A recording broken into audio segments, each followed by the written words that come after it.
계속되는 말씀입니다. 야고보서 2장 14절에서 26절까지 말씀인데 제가 14절에 17절까지 말씀 읽어드립니다. 내 형제들아, 만일 사람이 믿음이 있노라 하고 행함이 없으면 무슨 유익이 있으리요? 그 믿음이 능히 자기를 구원하겠느냐?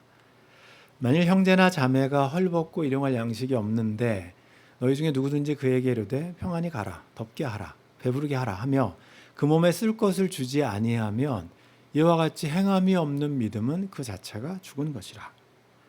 굉장히 유명한 구절인데 굉장히 논란이 많은 구절이기도 해요. 그래서 오늘 이 말씀을 같이 좀 살펴보려고 하는데, 가족 베이케이션 시간이 이제 거의 끝나긴 하지만 가족 여행을 간다고 생각하고 여러분들 이제 베이케이션이라고 휴가라는 단어를 딱 들으시면 떠오르시는 게 있어요.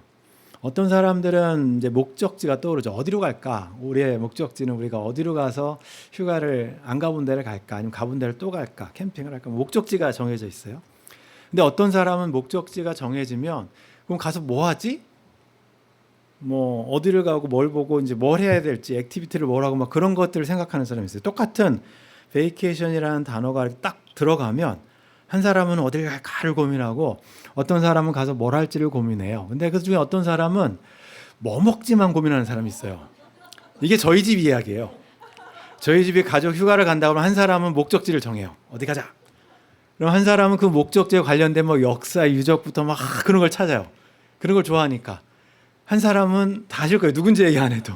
한 사람은 그 도시에서 가장 그 맛집만 찾아요. 아무 상관없어요. 역사, 뭐 어디 과거 그런 거 아무 상관없어요. 그냥 먹을 곳만. 그거에 하면 꼭 거기 가서 먹어야 되는 것만 리스트를 쫙 찾아갖고 오죠. 저희 집이 이야기니까 똑같은 휴가라는 단어가 딱 들어가도 사람들이 생각하는 게 전혀 달라요. 하물며 우리가 가지고 있는 성경책에 등장하는 단어들이 굉장히 이렇게 축약되어 있는 의미들이 들어가 있기 때문에 그 단어를 만나면 생각하는 게 굉장히 다르죠. 오늘 내가 여러분한테 읽어드렸던 첫 번째 구절에 보면 성경에서 성경이 아니라 신앙생활 속에서 가장 많이 접하는 단어 3가지가 들어가 있어요. 구원, 너무나 많이 듣는 단어죠. 구원. 그 다음에 믿음. 근데 믿음하고 항상 부딪히는 단어 행함. 이게 같은 구절에 다 들어가 있어요. 야고보서 2장 14절에. 그러니까 믿음과 행함은 벌써 이렇게 불편해요. 이게 우리한테 왠지 불편해. 그냥 믿음으로 구원하면 너무 쉬우니까, 많이 들어왔으니까, 이신층이 너무 많이 들어왔으니까 쉬운데, 행함이 들어오면 뭔가 불편해요. 안 들어왔으니까. 근데 이게 한 구절에 들어가 있다고. 이게 쉽지 않아요. 이렇게 한 구절에다 다 집어넣는 게 쉽지가 않아요. 믿음과 행함과 구원을 한 구절에 이렇게 막 쥐어짜서 야고보가 넣었는데, 벌써 행함하면 머릿속에 떠오르는 행함. 종교적인 행함도 있고 윤리적인 행함도 있고 여러 가지가 있잖아요. 믿음. 그럼 벌써 막 여러 가지가 떠오르고 구원하면 벌써 여러분들 머릿속에 지금 제가 들여다볼 수는 없지만 생각하는 게 다 달라요. 휴가를 생각할 때 떠오르는 것처럼. 근데 왜 믿음하고 행함이라는 단어가 같이 붙으면 우리를 불편하게 만들었을까? 야고보는 썼을 때 아무 불편함 없었을 텐데 그걸 읽은 사람들은. 근데 저희들은 그 단어를 대하면 왠지 불편해진 이유가 어딜까? 이게 옛날부터 그러지는 않을 거예요. 야고보서를 읽은 독자들은 전혀 불편하지 않았을 거예요. 저희들은 불편하죠. 아마 그 이유는 루터 때문에 그래요. 루터 때문에. 루터가 우리가 아는 것처럼 종교개혁을 시작을 했지만 그 당시에 로마 카톨릭, 중세 로마 카톨릭이 지금하고는 많이 달라요. 그때 로마 카톨릭에 잘못되어 있는 어떤 부분들에 그걸 고치기 위해서 개혁을 하죠. 리폼을 하는데 3가지 강령이라고 저희도 불러요. 3가지 기둥이 뭐냐면 앞에다가 이제 믿음, 은혜, 성경, 말씀 이렇게 해놨으면 저희들한테 그렇게까지 이렇게 괜찮을 텐데 더 강조하기 위해서 오직이라는 말을 갖다 붙였어요. 그러니까 솔라 피데, 라틴어죠. 솔라 그라시아, 믿음, 솔라 스크립투라, 오직 성경. 그래서 우리한테는 개신교인들한테는 성도분들한테는 오직 믿음이 성경책 단어로 착각하게 만들었어요. 성경책에 오직 믿음이 붙어있는 구절이 제가 알기로 딱 2구절인데 근데 이게 우리한테는 구원은 오직 믿음으로 받는다. 이게 붙어버렸다고요. 루터가 독일어로 성경을 번역할 때 헬라어에 있었던 구절을 번역을 해야 되는데 이거를 번역하면서 그 로마 카톨릭이 그 당시에 아는 것처럼 워낙 그 당시에 15세기, 16세기 로마 카톨릭이 많이 변질되어 있었기 때문에 지금은 그렇지 않지만 구원을 행함으로 얻어야 되는 것처럼 가르치고, 행함에는 또 면죄부라는 걸 사야 되고 미사를 드려야 되고 뭔가 행동을, 종교적인 행위를 해야 구원을 잊어버리지 않고 구원을 얻는 것처럼 가르쳤기 때문에 성경을 읽다 보니까 아닌 거예요. 오직 성경으로 읽다 보면 오직 은혜로 구원을 받는 거고 믿음으로 구원받는 거지 행함으로 구원받는 게 아니다. 그래서 루터가 이거를 강조하기 위해서 당시에 로마 카톨릭과 이제 대척점에 쓰기 위해서 강조하다 보니까, 원래 로마서 1장 17절에 있는 구절에는 헬라어에는 오직이라는 말은 없어요. 그냥 대라고 연결사예요. 연결사. 그러나 이렇게 돼 있는데, 그거를 독일어로 번역하면서 루터가 오직이라는 말을 이렇게 좀 강조를 했어요. 우리 한국 성경책에는 오직이 들어가 있어요. 공교롭게도 헬라어 원문에는 오직으로 해석하기에는 조금 너무 강해요. 그냥 믿음으로. 왜냐하면 하박국이 있던 걸 바울이 인용했잖아요. 하박국에는 그냥 의인은 믿음으로 말미암아 살리라고 돼 있지, 오직 의인은 오직 믿음으로, 그런 건 없어요. 오직이라는 말은 없기 때문에.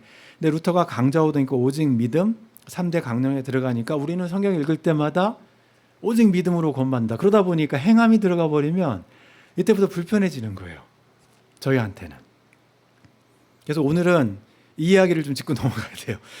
휴가를 이야기할 때도 보는 시각에 따라서, 생각하는 관점에 따라서 다르죠. 먹을 걸 생각하고 목적지를 생각하고 가서 할 일을 생각하는 사람이 있는 것처럼, 믿음과 구원을 이야기할 때 바울이 강조하는 것과 야고보가 강조하는 게 서로 다를 수 있다는 생각을 저희들이 하고 읽어야 되는데, 우리는 항상 똑같은 관점으로 성경책을 읽다 보면 그럼 야고보가 좀 마음에 안 들잖아요. 루터가 심지어는 그래서 신약이 27권인데 26권이면 좋겠다 이렇게 얘기했어요. 야고보서를 지푸라기 서신으로, 이건 없으면 좋겠다. 이거 읽으면 로마 카톨릭에서 이야기하는 행위 구원처럼 읽혀지니까. 근데 그게 아닌데, 저희들이 야고보서를 지금까지 읽어보면서 야고보가 강조하는 행함과 바울이 로마서에서 아니면 갈라디아에서 이야기하는 행함과 믿음과는 어떤 연관성이 있고 강조점이 뭔가를 이해하지 못하면 야고보서를 저희가 오해하게 돼요. 야고보가 지금 전달하는 내용을. 그래서 오늘은 이제 우리가 너무나 잘 아는 그 믿음과 행함, 제가 일부러 제목은 행함과 믿음이라고 놨어요. 행함이 더 중요하다는 얘기가 아니고 행함을 먼저 야고보가 썼기 때문에 행함과 믿음이라는 제목으로 살펴보려고 하는데, 정리를 좀 하시면 우리가 신약을 읽으실 때 특별히 구원에 관련된 믿음과 행함의 관계가 뭔지 좀 이렇게 체계를 잡아놓으면 좋죠. 2장 14절을 읽으실 때 세 단어가 다 들어왔어요. 믿음이 있노라 하고 행함이 없으면이라고 썼는데, 실제로 대상이 누구냐면 내 형제들아라고 쓰고 있어요. 야고보는 저희들이 아는 것처럼 제가 누누이 말씀드렸지만 독자들이 바울의 독자들처럼 이방인이나 기독교를 모르는, 예수를 모르는 사람들이 아니에요. 이미 유대교 개종 기독교인들이기 때문에 유대교에 대해서 너무나 잘 알고 이미 율법도 잘 알고 이미 개종해서 크리스찬이 된 사람들이고, 그래서 형제들이라고 부르죠. 지난주에 저희들이 2장 1절을 넘어가서 읽을 때 내 형제들이라고 똑같이 이야기했어요. 신앙인들, 교회 공동체죠. 그 교회 공동체에 중요하게 이야기했던 믿음이 뭐였냐면, 이제 경건을 믿음이라고 바꿨는데 야고보가, 그 믿음은 그냥 지식적인 동의나 아니면 지식적인 깨달음이 아니고 우리 삶 속의 일상에서 나타나야 되는 어떤 행동과 연관되어 있다라고 이미 이야기를 했어요. 야고보는 믿음의 형제들에게.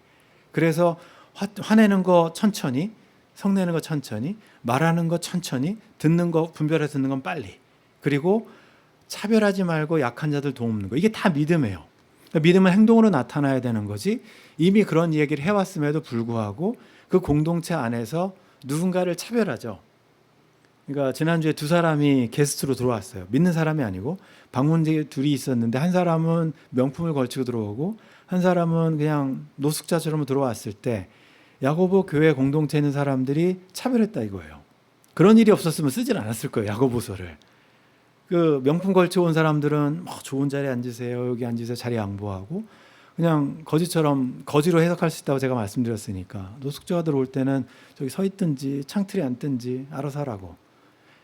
그렇게 차별하는 모습을 보고 그러면 안 된다 이야기했던 게 2장 1절부터 13절이었는데, 14절을 들어오면서 이야기하는 게 뭐냐면 믿음이 있다고 하면서 행함이 없으면, 그럼 야고보가 말하는 행함은 뭐냐면 이어지는 거예요. 형제나 자매가, 안 믿는 사람이 아니죠. 형제 자매니까 믿음의 공동체 안에, 불신자들, 비신자들이 아니라 믿음의 공동체 안에 형제나 자매가 정말 가난해요. 가난한 방문자가 아니라 그냥 형제 자매 중에 궁핍한 사람이 있어요. 지난주에 말씀하신 것 말씀 나눌 때 기억하시면 처음에는 그러지 않았는데, 예루살렘 공동체가 처음에는 초창기에는 오순절 이후에는 서로 막 나눌 걸 서로 공유하고 나누고 그러다가 시간이 지나면서 핍박과 그 다음에 어려움이 있으니까 어쩔 수 없이 자기들 안에 이제 차별도 생기고 경제적으로 궁핍한 사람이 있었던 모양이에요. 근데 그런 모양이 있을 때 초창기와 다르게 어느새 이제 몇십 년 지나가면서 야고보 공동체 안에 형제나 자매가 궁핍한 사람이 있음에도 불구하고 그 사람들에게 어떻게 이야기하냐면, 너희 중에, 같은 교회 식구들 중에 한 명이에요. 그 사람한테 이러는데, 평안히 가라, 덥게 하라, 배부르게 하라. 요즘 말로 바꾸면 빨리 차 타고 집에 가서 히터 틀어놓고 추우니까 그 다음에 뭘 시켜 먹든지 빨리 드세요. 그러고 나서는 아무것도 주지 않는다 이거예요. 말로는 다 해요. 말로는 밥 먹으면 되지, 뭐 히터 틀어놓으면 되지, 추우면. 그 다음에 평안히 가면 되지. 그래놓고서 아무런 도움을 주지 않으면 이것이 뭐냐면 행함 없는 믿음이에요. 그러니까 야고보가 이야기하는 믿음이 아까 말씀드린 것처럼 그냥 지적인 동의, 하나님이 살아계시다, 하나님이 한 분이시다, 나는 예수님을 나의 구주로 영접하다, 그런 지적인 동의가 아니고 자기 실제 형제와 자매를 돌보는 행함이 없으면 그거는, 그 믿음은 죽은 믿음이라 이거예요. 그러니까 야고보는 믿음을 어떤 생명체로 이야기하지 지적인 어떤 깨달음으로 이야기한 적이 없어요. 믿음은 살았거나 죽었거나예요. 살았으면 잘하는 거고 죽었으면 멈춰 있는 거예요. 죽었으면 살아있지 않기 때문에, 죽으면 냄새나고, 그거는 그러니까 믿음을 어떤 걸로 이야기하지 않고 살아있는 어떤 것으로 이야기해요. 죽었거나 살았거나. 죽은 믿음을 가진 사람이 있고 살아있는 믿음을 갖고 있는 사람이 있는데, 여러분 공동체는 어떻습니까? 하고 지금 야고보가 쓰고 있죠. 행함이 없는 믿음은 죽은 거라고 이야기해요. 어떤 사람은 말하기를, 이제 두 사람을 이야기해요. 너는 믿음이 있고 나는 행함이 있다. 믿음하고 행함하고 지금 서로 싸우고 있어요. 근데 어떤 사람이 이야기하는데, 행함이 없는 내 믿음, 믿음은 있는데 죽은 믿음이죠. 행함이 없는 믿음을 나한테 보여봐라. 나는 내 행함으로 믿음을 너에게 보이겠다. 그러니까 내 믿음은 살아있기 때문에 움직이는데, 말만 하고 행함이 없는 그 믿음은 죽은 거기 때문에 보여줄 수 없을 거예요. 실체가 없는 믿음 아니냐, 이렇게 이야기하는 부분이 야고보가 저희들한테 하는 행함 없는 믿음과 행함 있는 믿음의 차이점이에요. 그러니까 믿음을 이야기하면서 우리가 지금까지 이제 항상 바울이 이야기하는 것처럼 예수님이 하나님의 아들이고 십자가에 죽으시고 그런 지식적인 것도 믿음이죠. 그거에 대한 믿음의 대상에 대한 믿음이니까, 아는 거니까. 근데 그걸로 그치지 않고 야고보가 이야기하는 믿음은 어떤 행동이 추가되어 있는 거예요. 그렇다고 해서 지금 우리 중세로마 카톨릭 이야기했던 그런 행함은 아닐 거예요. 좀 이따 구분시켜 드릴게요. 그러면서 이야기해요. 내가 하나님은 한 분이신 줄 믿느냐. 이 믿음은 지적인 동의예요. 근데 그 믿음이 행함으로 나타나야 된다고 그랬어요. 근데 이 지적인 동의는 누구도 하냐면 귀신들도 한다는 얘기예요. 귀신들도 믿고 할 때 이 믿음은 지적인, 알아요. 하나님이 어떤 존재인지. 예수님이 이 땅에서 활동하실 때 귀신들은 귀신같이 알아본다고 그랬잖아요. 예수님이 하나님의 아들인 것도 알아보고, 왜 나한테 왔냐고 알아보고, 사람들, 제자들은, 쫓아다니는 제자들도 못 알아보지만 귀신을 알아봐요. 귀신이 안다고 하나님을 믿는 게 아니에요. 지식적으로 안다고 해서 귀신이 믿는 자라고 저기들이 얘기하지 않죠. 하나님을 안다면 하나님의 그 뜻에 따라서 행함이 따라와야 돼요. 그냥 안다고 동의하는 걸 갖고 믿음이라고 이야기하지 않아요. 야고보가 이 이야기를 하고 있죠. 형제가 배고프고 줄이고 그런데 그걸 알면서 아무런 액션을 취하지 않으면, 행동이 나가지 않으면 그거는 죽어있는 믿음이다. 그런 믿음은 의미가 없다. 바울이 그렇게, 야고보가 그렇게 이야기를 하죠. 그러면서 허탄한 사람의 행함이 없는 믿음은 헛것이다. 야고보가 굉장히 강조를 많이 하는 거예요. 그러면서 이걸 어떻게 설명할까 야고보가 이야기를 하다가 인물을 한 명 등장을 시켜요. 두 명을 등장시키는데 첫 번째 등장시키는 사람이 조상 아브라함이에요. 유대인들의 믿음의 조상이죠. 벌써 믿음의 조상이에요. 믿음의 조상 아브라함을 등장시켜서 이야기를 하는데 믿음의 조상 아브라함이 이삭을 제단에 바칠 때에 우리가 아는 창세기 22장에 등장하는 어떤 사건이에요. 그 이삭이 제단으로 올라갈 때 하나님께서 아브라함에게 너를 의롭다, 행함으로 의롭다 하고 여기시고 이야기하시는 장면을 끄집어 올려요. 바울도 아브라함을 로마서에서 아는 것처럼 15장 6절에 있는 구절을 가지고 사용했거든요. 똑같은 아브라함을 사용하는데 바울도 아브라함을 사용하고 야고보도 아브라함을 사용해요. 믿음의 조상이니까.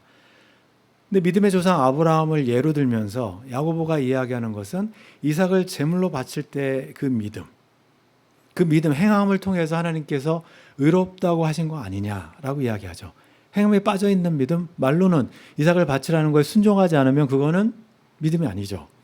즉각적인 순종을 했을 때 하나님께서 야고보의 믿음을 아브라함의 믿음을 행함 있는 믿음으로 살아있는 믿음으로 행함이 의롭다 하심을 받은 것이다.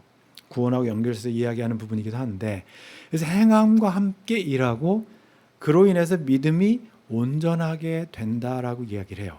그러니까 지식적인 믿음이 행함과 순종이 따라가지 않으면 그것은 조금 어딘가 부족한, 아직은 잘하지 않은.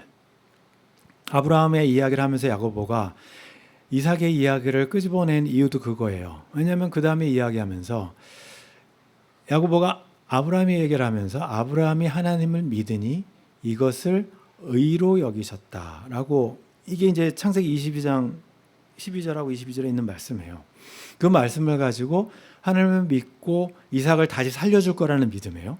하나님께서 아들을 바치라고 했지만 하나님께서 그 아들을 통해서 믿음의 씨를 계속해서 주신다고 했으니까 그걸 믿은 거죠. 아브라함은 그 믿음을 하나님께서 받으시고 의롭다고 말씀하셨을 뿐만 아니라 뭐라고 말씀하셨냐면 그는 이제 하나님의 친구라고 이야기해요.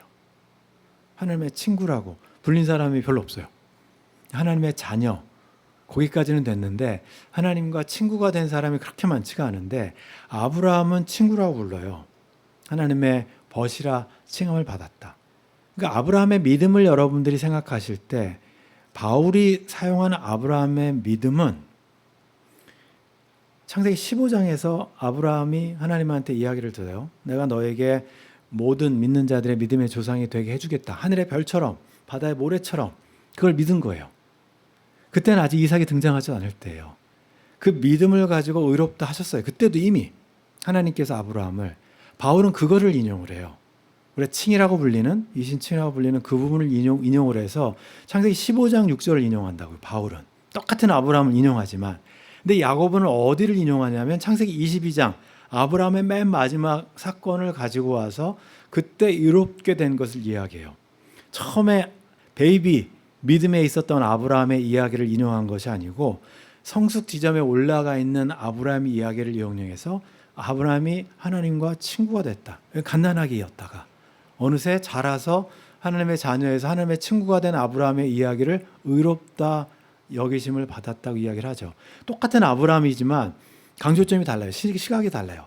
믿음을 어느 부분에서 보느냐, 행함을 어느 부분에서 보느냐에 따라서 서로 다른 거죠. 그래서 하나님의 벗이라고 칭을 받았다. 그만큼 성숙해졌다는 이야기죠. 믿음이 죽은 믿음은 자라지 않아요. 그냥 똑같아요. 10년이 지나고 20년이 지나도 그냥 말로는 다 해요. 나 하나님 믿고 하나님 알고 뭐 다 해요. 근데 전혀 자라지 않았어요. 죽었기 때문에. 지적인 동의만 있지 삶으로 나타나는 그게 없어요. 여전히 성내고 성내는데 급하고 그다음에 듣는 거는 천천히 듣고 반대로 하는 거죠. 차별하고 그런 모습이 그대로 살아있으면 그건 믿음이 자란 게 아니에요. 야고보 공동체에게 야고보가 이야기해 주는 부분이고 이로보건대 이제 야고보가 결론적으로 이야기를 하죠. 행함으로 의롭다 하심을 받고 믿음으로만 아니다. 여기서 말하는 야고보가 말하는 믿음은 바울이 이야기하는 저 믿음이 아니에요. 지금 믿음은 잘하는 것이기 때문에 성숙하는 믿음도 들어가 있어요. 더 깊어지는 하나님과의 믿음이고 이삭을 바치는 믿음도 들어가 있어요. 처음에 베드로가 예수님을 따라갔을 때 그물을 버리는 것도 믿음이지만 무리를 걷는 것도 믿음이에요. 그리고 나서 요한복음 21장에서 너가 나를 사랑하느냐, 나를 따라오겠느냐, 그것도 믿음이라고요. 똑같은 믿음이지만 퀄리티가 너무 차이가 나죠. 같은 용어로 믿음을 사용하지만. 근데 우리가 똑같은 걸로 믿음을 하나로 그냥 잣대를 내버리고 하나로 사용해버리면 믿음을 이해를 못하는 거예요. 그냥 구원받는 믿음만 이야기하지 성숙하는 믿음, 잘하는 믿음에 대해서는 설명할 수가 없어요. 야고보가 이야기하는 이 이야기는 행함으로 의롭다 하심을 받고 믿음만으로 아니라 이걸만 구절만 탁 떼갖고 읽기 시작하면 이제 바울하고 야고보하고 맨날 싸움 붙이는 거예요. 바울은 로마서에서 분명히 오직 믿음으로 구원받는다고 했는데 야고보는 행함으로만 믿음으로만 아니라 행함으로 의롭게 된다. 서로 부딪히는 거 아니냐 이렇게 이야기하는 거죠. 야고보가 이제 이야기를 하면서 한 명을 또 등장시켜요. 이번에는 누구를 등장시키냐면 아브라함은 유대인들의 믿음의 조상이니까 혈통적으로 성경을 너무나 잘 알고 하나님의 말씀을 너무나 잘 아는 사람. 오케이. 이번에는 이방인의 모델, 대표. 여리고에 살았던 이방 여인. 직업도 창녀라고 돼 있어요. 기생으로 돼 있어요. 이게 이제 읽으면서 저희들이 어떻게 읽어야 되나 그러는데 예수님의 조상에도 들어가는 사람이고 이제 여인숙했던 사람이라고 생각하시면 돼요. 호텔 그 오너 이렇게 생각하시면 돼요. 왜냐하면 그 정탐꾼들이 가서 유숙한 집이잖아요. 여리고성에 이렇게 있으면 성벽에 이제 지나가는 사람들을 위해서 호텔을 운영을 해요. 근데 그 사람들을 부를 때 그냥 용어가 없으니까 특별히 부를 게 없으니까 우리 이제 옛날에 주모라고 부르잖아요. 이렇게 똑같은 거예요. 기생으로 부르고 이렇게 부르면 이 사람이 그러니까 꼭 나쁜 직업에 종사했다고 부르기보다 좀 좋게 생각하세요. 아, 호텔을 경영을 하시던 분이구나, 라합이. 근데 그 호텔에 유대인들 정탐꾼이 지금 들어왔는데 행색이 벌써 여리고 사람이 아니잖아요. 호텔을 경험한 사람은 그 동네 사람인지 게스트인지 딱 알 거 아니에요. 라합이 볼 때는 이 사람들 이스라엘 사람들인데 이 사람들이 왔는데 우리가 아는 것처럼 라합이 그 사람들을 받아들이고 여리고 사람들이 막 들어서 갇혔을 때 몰래 도망가게 하고 모른 척하고 거짓말하고 몰래 갔다. 그러고서 숨겨주고 그러면서 라합이 고백하는 게 뭐냐면 내가 하나님이 40년 전에 출애굽했던 하나님, 그러니까 라합이 나이가 좀 있는 것 같아요. 40년 전에 그 행함도 알고 내 바산 왕하고 이쪽에 왕들 다 물리쳐서 그 모세가 방금 전에 했던 일도 내가 기억하고 내가 볼 때는 하나님이 참신인 것 같다. 나를 기억해달라. 그게 이제 라합의 신앙 고백이에요. 이방인이고 아직 하나님을 만난 적도 없고 하나님에 대한 얻지만 하나님의 신앙으로 고백한 라합. 그러니까 이방인의 모델이죠. 믿음으로 고백하고 그걸로 이불로 끝난 게 아니라 그 정탐꾼들을 행동으로 살려주죠. 그게 없었으면 그냥 말로만 그리고 고발해보면 끝나는 건데 행동까지 자기 목숨을 건 행동이에요. 라합은. 나중에 여리고가 무너질 때 라합 가족만 살아나고 그 가족이 나중에 예수님의 조상에 들어가는 거죠. 유대 지파에 들어가니까 갈렙 지파 들어가니까. 그래서 행함으로 의롭다 하심을 받은 것이 아니냐. 야고보가 유대인들의 조상의 대표였으면 이방인의 대표 라합을 데려다가 똑같이 하고 싶은 얘기는 뭐냐면 믿음은 일반적이라 이거예요. 행함과 믿음은 보편적이고 누구나 할 수 있는 것이지 특별한 유대인들만 율법을 가진 사람들만 하는 것이 아니라 믿음은 굉장히 일반적이고 보편적인 진리다. 행함에 따라와야 된다. 그 이야기를 이렇게 해주는 거죠. 그러면서 자기가 이 야고보 공동체한테 해주는 이야기를 오늘 야고보서 여러분들 읽어본 거예요. 그럼 행함과 그 믿음에 대한 정리를 좀 해보면 제가 야고보서를 여러분들하고 시작하면서 야고보서는 청중이 신앙생활하는 사람들이고 그 다음에 타겟 그룹이 그 사람들이었으면 목적은 옛 본성을 가지고 있는 사람들이 새 본성이 들어와서 그러니까 우리의 이 상한 마음에 금이 가게 성령께서 사주고 이렇게 들어오시는 거죠. 새 본성이 시작됐으면 옛 본성은 점점 줄어들고 새 본성은 점점 자라게 되는 그 과정. 새 본성의 저 성숙한 온전함이 야고보서의 주제라면 이게 저희들이 제가 여러 번 보여드린 거예요. 옛 본성과 새 본성이 싸우면서 믿음이 살아있다면 옛 본성은 점점 줄어들 거고 새 본성은 점점 자라갈 것이다. 그래서 이것이 우리가 이야기하는 이미 시작됐지만 아직 완성되지 않은 하나님 나라에 살고 있는 하나님 백성의 모습이라고 말씀을 드렸어요. 옛 본성이 예수님을 만났을 때 성령이 우리 안에 들어왔을 때 거듭났을 때 다음 주에 우리가 이제 니고데모를 통해서 거듭남을 살펴보겠지만, 그때 새로 시작된 삶이 이제 시간이 지나면서 점점 거룩한 단계로 올라가는 이 모습이 신앙인의 삶이기 때문에 이게 이제 믿음의 전 과정이에요. 구원의 전 과정이고. 근데 여기에서 잘 살펴보면 바울은 이 입문에 대해서 강조한 거예요. 입문. 이방인들에게 하나님의 백성이 되는 입문 과정에 필요한 게 뭔지. 이게 율법을 지키고 막 그런 게 아니라 오직 은혜로 하나님이 이 땅에 인간의 몸으로 오셔서 우리를 위해 십자가를 죽으셨다는 걸 깨닫고 알게 돼서 인정하고 하나님 나라의 백성으로 내가 한 발짝 들어와서 살겠다는 그 믿음의 순종을 하는 그 입문 단계. 이걸 우리가 칭이라고 이야기하고 거듭남이라고 이야기하고 이때의 믿음. 바울은 이 부분을 강조한 거고요. 야고보는 청중이 이미 이 사람들이 아니기 때문에 성숙해야 된다. 그걸 강조하는 거기 때문에 이쪽에서 강조하는 이쪽에서. 믿음의 성숙에 대해서 필요한 것은 여기서 말하는 행함은 구원받기 위한 행함이 아니라 구원받은 다음에 성숙하기 위한 행동이에요. 믿음이 밖으로 드러나는 행함. 구원받기 위한 행함이 아니고 예수님의 성품을 닮아가는 행함. 하나님의 형상을 회복되는 행함. 거기에는 행함이 들어가기 때문에 그 부분을 서로 이야기하는 것이지 이게 서로 싸우는 게 아니거든요. 루터는 그때 이제 로마 카톨릭하고 이렇게 대응하다 보니까 어쩔 수 없이 그 이야기를 강조할 수밖에 없었어요. 중세 로마 시대 때 바티칸을 지으면서 그 성 베드로 성당이 가장 오래된 성당이었고 로마에서 성 소피아 성당이 더 멋있게 졌잖아요. 그걸 보고 이제 로마 베드로 성당 사람들이 배가 아픈 거예요. 우리 제일 오래된 성당인데 오래 쓰다 보니까 이제 임플란트도 해야 되고 이거 임플란트 수준은 안 될 것 같아. 그냥 떼어서는 안 될 것 같아요. 성당을 좀 제대로 했으면 좋겠다. 레오 10세가 이제 우리 이거 안 되겠다. 제대로 좀 다시 짓자. 그래도 오리지널인데 1호 성당인데 그래서 그걸 짓다 보니까 돈이 모질라요. 좋은 생각이 없을까. 근데 티츠리라고 되는 사람인데 그 사람이 독일 사제거든요. 독일은 그 당시에 로마하고 좀 멀어요. 근데 그 사람이 어떤 제안을 교황한테 하냐면 교황이 면죄부라는 건 우리가 대사라고 불러요. 대사. 좀 더 설명을 드리면 교황이 가끔 자주 하지는 않아요. 1년에 한 번씩 하는 것도 아니에요. 어떤 주빌리 같이 어떤 은혜가 때가 되면 대사라는 걸 해요.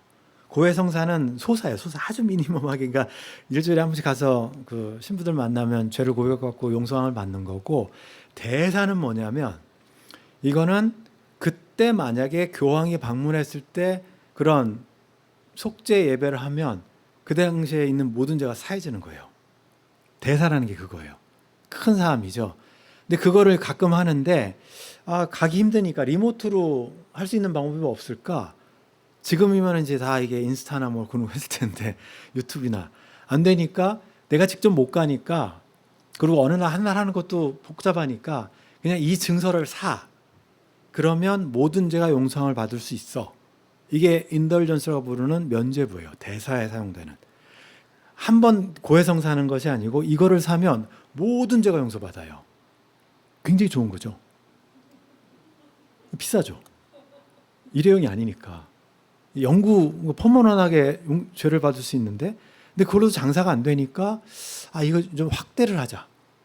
살아있는 사람한테 하는 것보다 이미 죽은 사람도 그래서 중세 로마 카톨릭에서 발전시킨 교리 중에 성경책이 없는 건데 이거는 외경에 있는 거예요. 외경의 한 구절에 있는 건데 거기 있는 걸 가져다가 에우독서에 있는 어떤 구절을 가져다가 그러니까 중간 단계에 있는 어떤 연옥이라는 퍼가토리라는 특별한 교리를 발전시켜요.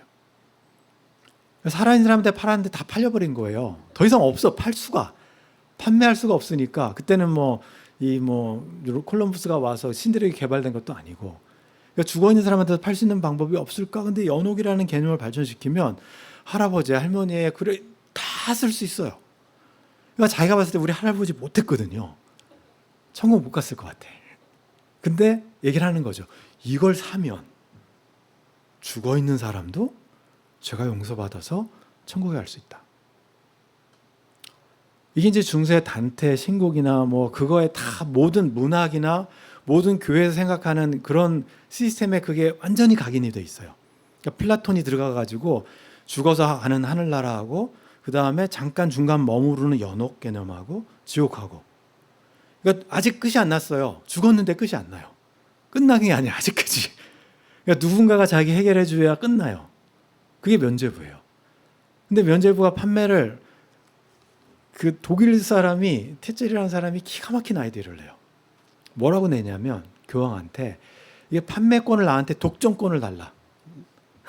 독점권을 나한테 주면 이 면죄부를 산 다음에 40%를 내가 로마 그 베드로 성당한테 헌납하겠다. 독점권이 없으면 잘 안 팔리거든요. 근데 독점권을 주면 이 사람이 굉장히 잘 파는 거예요. 그래서 막 광고하고 다니고 팔아가고 엄청나게 독일에서 수입원이 됐어요. 최고의 수입원이 독일이에요. 면죄부 판매에. 그걸 보고 나서 루터가 이거 말이 안 되는 거 아니야. 성경책에도 없는 면죄부가. 그러니까 구원이 돈 주고 사는 게 되면 말이 안 되잖아요. 은혜인데. 그것 때문에 나오는 거거든요. 그러니까 행함으로 사람들한테 각인이 돼버리니까 그러니까 행함 하나도 없이 그냥 돈으로 구원을 살 수 있어요. 내 죽으면 내 아들한테 돈 많이 불려주고 나 그냥 살 테니까 나 죽은 다음에 네가 면죄부 사. 굳이 내가 안 사도 돼. 그럼 나는 천국 가니까 돈만 많이 벌으면 돼요. 부자는 천국 갈 수 있어요. 그게 중세 시스템이고 말이 안 되는 거죠. 사제들이 볼 때. 그게 시작된 게 그 부분에 대해서 루터가 조금 오해한 것 같아요. 500년 뒤에 살펴보면. 근데 그 오해를 지금까지 가지고 있어요. 왜냐하면 오직 믿음이라는 그 단어가 성경책에 들어가 있는 바람에. 영혼이 없는 믿음은 영혼이 없는 몸이 죽은 것처럼 행함이 없는 믿음은 죽은 것이라. 야고보가 이렇게 강조를 하죠. 바울이 이런 얘기 안 했을까요? 제가 아까 말씀드렸죠. 바울이 오직 믿음이라고 쓴 구절이 딱 한 구절이 있는데 어디 있냐면 갈라디아서 5장 6절에 있어요. 뭐라고 썼냐면 사랑으로서 역사하는 오직 그 믿음밖에 없다. 구원에 관련된 믿음을 바울은 쓴 적이 없어요. 사랑으로 역사하는 only faith. 사랑으로 워킹하는 이 믿음만 오직 믿음이에요. 구원받는 믿음을 이야기하는 것이 아니라 바울이 말하는 오직 믿음은 가난한 자가 들어왔을 때 형제가 있을 때 그 형제를 위해서 말로 하는 게 아니라 삶으로 실천하는 그 사랑으로 역사하는 믿음. 그게 오직 믿음이지 그냥 입술로 고백하는 믿음은 그거는 가짜다 이거예요. 영혼 없는 몸이 죽은 것처럼 그거는 죽은 믿음이지 살아있는 믿음이 아니다. 이게 바울이 이야기하는 오직 믿음인데 그거를 저희들은 이제 그건 안 읽죠. 나는 오직 믿음으로 구원받았으니까 됐어. 저게 읽혀지는 순간 불편하거든요. 믿음이 저게 오직 믿음이면 뭔가 해야 되거든요. 사랑으로 뭐 역사를 해야 돼요. 힘들죠. 제가 오늘 찬양 시작할 때 하나님에 대한 그런 찬양들을 많이 했는데 물어볼게요. 하나님 모르는 사람들이 하나님에 대해서 어떻게 알 수 있어? 그러면 여러분 어떻게 대답하실 거예요? 안 믿는 사람들한테. 삼위일체입니다. 전지전능합니다. 어디 하나 계시고 모든 걸 알 수 있습니다. 그렇게 설명하실 거예요? 못 알아들어요. 어떻게 설명해요? 하나님이 어떤 분이신지. 가장 좋은 방법이 뭐냐면 예수님을 소개하는 것밖에 없어요. 그 당시 모든 다른 신들과 제우스와도 다르고 아르테미스하고 다르고 그 위대한 신이 사랑하기 때문에 인간의 몸으로 왔다. 하나님을 설명하는 가장 좋은 방법은 예수님을 소개하는 거예요. 전지전능 필요 없어요. 하나님이 이 땅에 오셔서 사람의 몸으로 무엇을 하시는지를 봐라 이거예요. 가난한 자를 돕고 자기 피를 흘려서 그 역할을 하고 가르치고 예수님을 여러분들이 발견하면 하나님이 누군지 아는 거예요. 삼위일체 깨닫는다고 되는 게 아니에요. 조직신학 아무리 공부한다고 해서 아는 게 아니고 예수님을 여러분들이 제대로 만나시면 하나님을 아는 거예요. 그게. 바울이 저기 고백하잖아요. 하나님은 사랑으로 역사하는 믿음을 우리한테 보여주신 분입니다. 이게 오직 믿음이지 그냥 중세 로마 카톨릭을 대항해서 종교개혁자들이 이야기하는 그것도 있지만 그건 너무 빙산의 일각인 거예요. 여러분들 일주일 동안도 집에서 지내시면서 야고보서 묵상하셔야 되고 하나님 물으시면 성경책에서 예수님이 무슨 일 하셨나 보시면 되고 그대로 따라가면 되는 거예요. 그게 예수님을 따르는 제자들이지 줄줄줄줄 예수님 설명하는 게 예수님 제자가 아니에요. 행함이 없는 믿음은 죽은 믿음이다. 사랑으로 역사하는 믿음뿐이다. 바울이 이렇게 이야기할 수 있었던 이유는 예수님이 누군지 정확하게 알기 때문이에요. 하나님의 인간의 몸으로 오신 예수님이 무엇을 하셨는지, 사랑으로 하신 게 무엇인지. 여러분들 그 야고보서를 신학으로 읽지 마시고 그 당시 상황으로 자꾸 돌아가셔서 지금도 2000년 뒤지만 똑같은 상황이 교회에서 벌어지기 때문에 이걸 어떻게 우리가 해결할 수 있을까? 그냥 오직 믿음이에요. 사랑으로 역사하는 오직 믿음. 말뿐이 아니라 행함으로 살아있게 만드는 믿음. 그 믿음이 여러분들한테 살아날 때 그게 진정한 하나님의 믿음의 공동체 되는 줄 믿습니다. 한 주간 동안 또 말씀 속에서 뭐 믿음으로 구원받고 뭐 그런 거 너무 고민하지 마시고 성경책 계속 읽으세요. 예수님이 어떻게 행동하셨나. 그게 믿음이에요. 그게 오직 믿음이에요. 그대로 따라하시면 돼요.